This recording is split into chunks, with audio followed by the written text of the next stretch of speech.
Hi, everybody. Welcome back to Office Hours Politics Edition. I'm your host, Sienna Ali. And lately, in my readings, I have been thinking a lot about ideological divide that structures almost all politics in Western democracies. That is liberalism versus conservatism. If you watch the news, scroll through social media, or follow elections, these two positions are presented as fundamentally opposed. In Canada, it's the Liberals versus the Conservatives. In the United States, it's the Democrats versus the Republicans. The message is simple. Society must choose between two completely different versions of politics. But political theory complicates that story, because when we actually examine the historical roots of these ideologies, something interesting happens. The deeper we go, the more we see liberalism and conservatism share the same foundational structure. Both accept capitalism, private property, representative governments, the nation state, market economies, which lead to an uncomfortable question. If both sides accept the same basic system, what exactly are we choosing between? Today, I want to unpack that question in detail. We'll explore the historical origins of liberalism, the origins of conservatism, the core ideas behind each ideology, how they evolved across the 19th and 20th century, how they converged into modern political systems, and why many theorists argue that modern democracies produce an illusion of political choice. Now, to understand liberalism, we need to unpack 19th century Europe, when political authority was dominated by absolute monarchies. Kings ruled by divine authority. Power flowed from God to the monarch, and from the monarch to the rest of society. There was no concept of universal political rights. Liberalism emerged as a revolutionary challenge to this order. One of the most influential figures here is John Locke. Locke argued that political authority does not originate from divine power or tradition. Instead, it originates from individual rights. Locke's philosophy begins with the idea of the state of nature. In this hypothetical condition, humans exist without government, but possess natural rights simply by being human. These include life, liberty, and property. Locke argued that governments are created through a social contract. People consent to government authorities because they protect these rights. But if a government fails to protect them, citizens retain the right to resist or overthrow. But this idea became foundational to modern democratic politics. You see Locke's influence directly in the American Declaration of Independence, the constitutional democracies, the modern legal system centered on individual rights. But liberalism was not only political, it was deeply economic. Here we encounter Adam Smith, whose book, The Wealth of Nations, shaped the foundation of modern capitalism through its interpretation. People believe, through reading this book, the book contributed to this idea that economic systems function best when individuals are free to pursue their own interests in a competitive market. Through what he called the invisible hand, market competition coordinates production and distribution more effectively than centralized planning. We did talk a little bit about Adam Smith in our economic episode, and we kind of talked that maybe he didn't mean that, guys. So I'm going to say the interpretation of his writing. Anyways, liberalism therefore fueled two revolutionary ideas: political liberty and market capitalism. This combination became the foundation of modern Western societies. But it also produced new tensions, because while liberal societies proclaimed freedom, they also maintained systems like colonial expansion, slavery, and restricted the suffrage, which reveals an important contradiction. Liberalism universalized the language of rights, but historically applied those rights unevenly. Now, early liberalism contains 7 key principles that still shape modern politics. Let's go through them very carefully. Individualism. The individual is the primary unit of a political analysis. Society exists to protect individual freedom. Natural rights. Individuals possess natural rights independent of government authorities. Governments exist simply to secure these rights. Private property. Property ownership is seen as essential to freedom. Locke believed individuals acquire property by applying labor to nature. And this was a very common justification for colonial expansion in Canada. And they believe that Indigenous people didn't have claim to land because they weren't mixing their labor with the land in a European sense. Limited government. Power must be constrained through constitutional limits. The rule of law. Legal authority must operate through stable, predictable rules. Free markets. Free markets are viewed as the most effective mechanism of organizing economic activity. Consent of the governed. Political authority must be governed in the consent of citizens. Representative democracy. Citizens elect representatives who govern themselves on their behalf. Freedom of speech. Open political debates allow societies to improve their political institutions. And lastly, belief in progress. Liberalism is rooted in Enlightenment optimism that rational societies can improve over time. But critics soon pointed out that these ideas masked deeper inequalities. One of the strongest critics was Karl Marx. Marx argued that liberalism created what he called formal equality. Under liberal law, individuals are treated as equal citizens, but economically, society remains divided between who owns capital and who sells their labor. This means political equality coexists with economic domination. Marx famously described liberal rights as protecting the freedom of individuals to compete against each other within capitalist markets. In other words, liberalism protects freedom within capitalism, not freedom from capitalism. I want to note here that Karl Marx said some stuff to justify colonial expansion in India. Fun fact. Anyways, moving on to conservatism. It emerged largely as a reaction to liberal revolution, particularly the French Revolution of 1789. Many thinkers were alarmed by how rapidly revolutionary politics dismantled traditional institutions. One of the most influential conservative thinkers were Edmund Burke. Burke believed that societies evolve gradually through historical experience. Traditions, institutions, and customs develop over long periods of time that embody collective wisdom. When revolutionaries attempt to redesign society based on abstract principles, Burke believed they risked destroying these articulated structures. Burke's critique of the French Revolution was based on this idea. He argued that revolutionary ideology ignored the complexity of social life.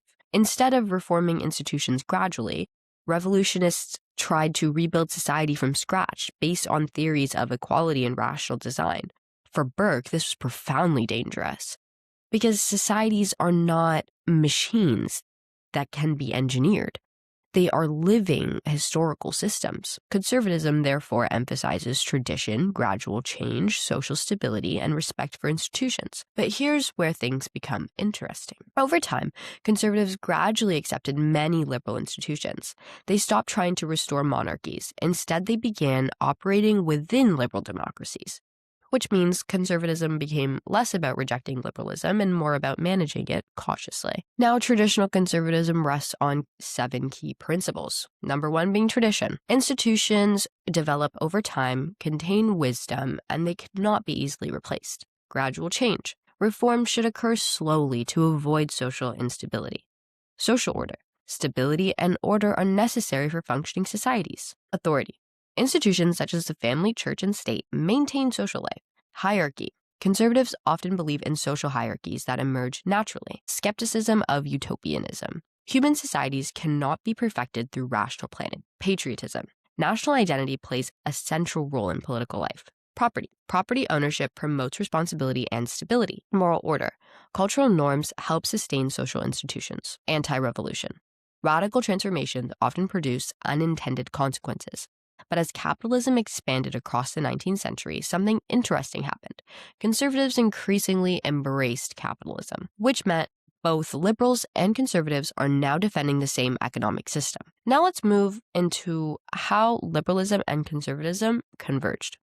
By the late 19th century and early 20th centuries, liberalism and conservatism has undergone significant transformation.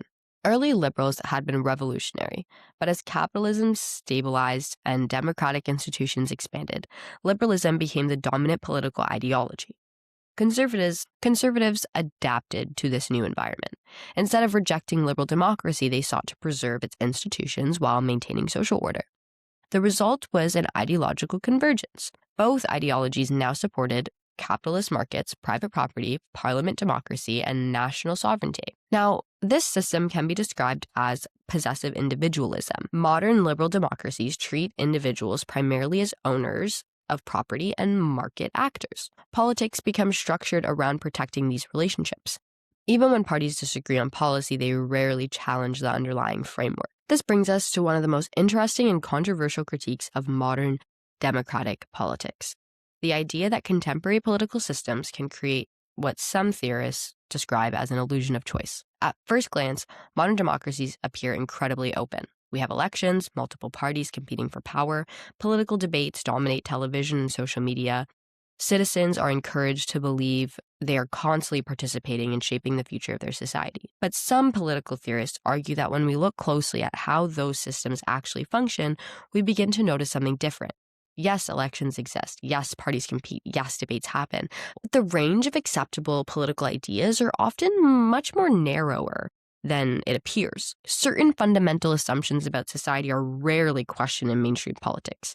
And this includes things like capitalism as the dominant economic system, private property as the organizing principle of economic life, the legitimacy of nation-states, the integration into global markets, and the participation in international security alliances. These ideas form the structural foundation of modern political systems. Once those foundations are taken for granted, political competition tends to occur within those boundaries rather than questioning them. One thinker who helps explain this phenomenon is Antonio Gramsci. Gramsci introduces the concept of hegemony, which is incredibly important to understand how political systems maintain stability. Hegemony refers to the way dominant social groups maintain power, not only through coercion, but through ideas, culture, and common sense. According to Gramsci, the most powerful political systems are not those that rely primarily on force. They are systems where people come to believe that existing institutions are natural, normal, and inevitable. Dominant ideologies are so embedded in everyday thinking that alternative possibilities begin to feel unrealistic or even unimaginable. In that sense, political stability is maintained through consent, not just through force. Citizens may disagree about policies, taxes, or social issues, but the deeper structure of society remains widely accepted. Debates take place within the system, rather than about the system itself. This is where the idea of the illusion of choice becomes relevant. Citizens are presented with political options. Parties campaign against each other, policies differ, but the deeper economic and institutional structures rarely changes dramatically. Political conflict becomes concentrated on issues that are important but not structurally transformative. Things like tax rates, regulatory details, cultural issues, identity politics, symbolic legislation. These issues can be highly emotional and politically intense, but they often do not challenge the fundamental organization of economic and political power. So when critics talk about the illusion of choice, they're not necessarily arguing that elections are meaningless. What they're saying is that the menu of choices may be far more limited than it appears. The United States offers one of the clearest examples of how this dynamic can operate. American politics is famously polarized. The Democratic Party and the Republican Party are often portrayed representing radically different versions of society. Media coverage frequently describes American politics as being divided between two opposing ideological camps. But when we examine the historical record, the differences between the parties become more complex. On certain issues, particularly cultural issues, the parties often disagree strongly. These issues include abortion, gun rights, immigration, education, identity politics. And these issues dominate political debate and media coverage. But when we shift our focus towards economic structure and geopolitical strategy, we often see much more continuity between administrators of different parties. For example, both parties have historically supported broader frameworks of capitalist market economies. Even during periods of significant policy disagreement, neither party has seriously changed the basic structure of the American capitalist economy. Similarly, both parties have historically supported the United States' position within the global economic order. This includes support for international trade systems, global finance institutions, multinational corporations, and military alliances such as NATO. One moment that reveals this convergency very clearly is the 2008 financial crisis. When major financial institutions faced collapse, the U.S. government intervened and stabilized the banking systems, and these bailout programs received support from political leaders across party lines. Despite intense political rhetoric, both major parties ultimately prioritize the stability of the financial system. From the perspective of critics, this illustrates how political conflict can sometimes mask deeper consensus around protecting key economic institutions. Another example is military policy. While parties may differ in their rhetorical approaches to foreign policy, both the Democratic and Republican administrations have historically supported large military budgets, global military bases, strategic alliances, and investment in foreign policy at various moments. This does not mean that parties are identical. Policy differences do exist, but how different are they? How different are they if the broader institutional structure has a combination of capitalism, representative democracy, and geopolitical leadership, and that remains relatively stable regardless of which party holds power? Now, Canada exhibits a somewhat different political culture than the United States, but we can still observe a similar structure. Canada's two largest parties, the Liberal Party and the Conservative Party, are frequently presented, again, as ideological opposites. Political campaigns often frame elections as contests between competing visions of the country. Liberals tend to present themselves as champions of social programs, multiculturalism, environmental regulation, international cooperation. Conservatives tend to emphasize low taxes, fiscal restraint, energy development, and national security. These differences are real and often produce meaningful policy debates. However, when we look at the broader economic structure of Canadian society, we see that both parties operate within the same capitalist welfare state framework. Canada's political economy is built on a combination of private market capitalism, natural resource extraction, social welfare programs, and global trade integration. Neither major party fundamentally challenges this structure. For example, both parties have historically supported Canada's participation in international trade agreements such as NAFTA. Similarly, both parties have supported Canada's role on international security alliances like NATO. Even when governments change, the structural commitments tend to remain stable. This continuity can also be seen in Canada's economic development strategies.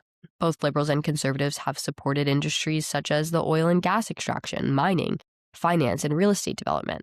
Policy approaches may differ. One government may regulate more heavily, another may deregulate, but the underlying economic model remains the same. So while Canadian politics certainly contains real political disagreements, the broader institutional framework is rarely placed in question. This again raises the question that many political theorists ask: how much ideological difference actually exists within mainstream political competition? Are elections producing fundamentally different versions of society, or are they primarily determining how much the same system will be managed? So today we explored a big question in political theory. We started by looking at historical origins of liberalism, and we explored conservatism. And over time, these ideologies evolved. Thank you guys so much for listening. That's all for Office Hours today. If you enjoyed or had any thoughts, please let me know in the comments. Thank you guys so much for listening. Until next week, stay curious, stay politically aware, and stay questioning power. Bye, guys.